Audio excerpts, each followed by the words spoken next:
Happy Monday, everybody. I'm reviewing today Nasomatto's Fantomas.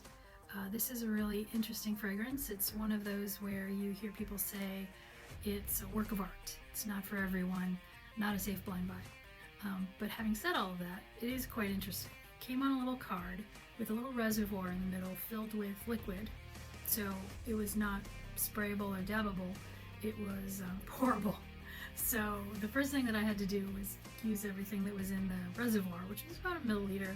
So, I kind of splashed it on like old-timey cologne commercials. I put it on my arms and my neck and a little behind my knees, just to use it up. So it was quite strong on first splash, and my people around me noticed it. So it was definitely projected well. The reason that I start off by saying it's a work of art is because it is actually a really interesting fragrance. It's got the fragrance that the notes they were going for were melon, rubber, plastic, some tropical fruits, maybe a little smoke and gunpowder.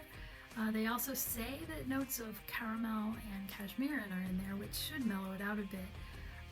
But really, I just got a blast of the rubber smell when I first put it on. It took me immediately back to my childhood in the 80s when we used to blow up those inner tubes from inside real tires and float down the river on we just called them floats.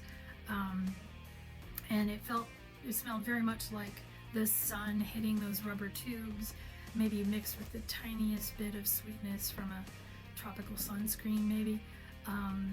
But I really didn't get much more than the rubber and a little bit of a plasticky smell that was a little evocative of toys that had been left out in the sun, maybe in the backyard.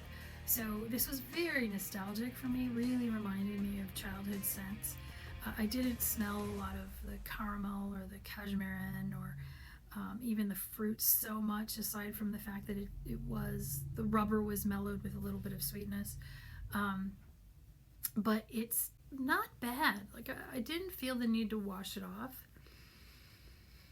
And it's dried down. I put it on about 8 a.m. and it's now noon. So it's dried down to something a little more simple. Not as strongly rubbery. Now I think I do smell a little bit of what was supposed to be a slightly fruity, woody base.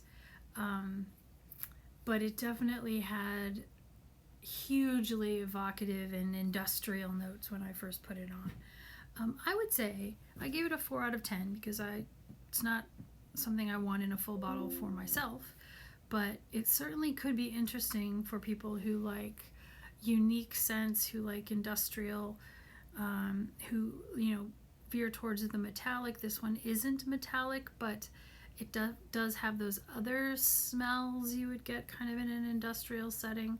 The more I talk about it, the more it kind of reminds me of industrial music. So the other thing in the 80s and 90s were those club scenes where there was a lot of metal and spikes and chains and rubber and things like that.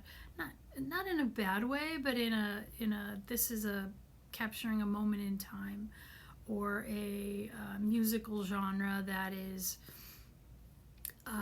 niche, right? That is, for a certain kind of person who really likes that music, and not for everyone, not hugely crowd pleasing like pop music, right? So I guess what I'm struggling with is I'm trying to say that it's not a fragrance I would suggest you not try or pass right up. If you like things that are slightly different, slightly unique, significantly unique, or that fall along those more industrial kind of scents, this may be the one for you. Enjoy.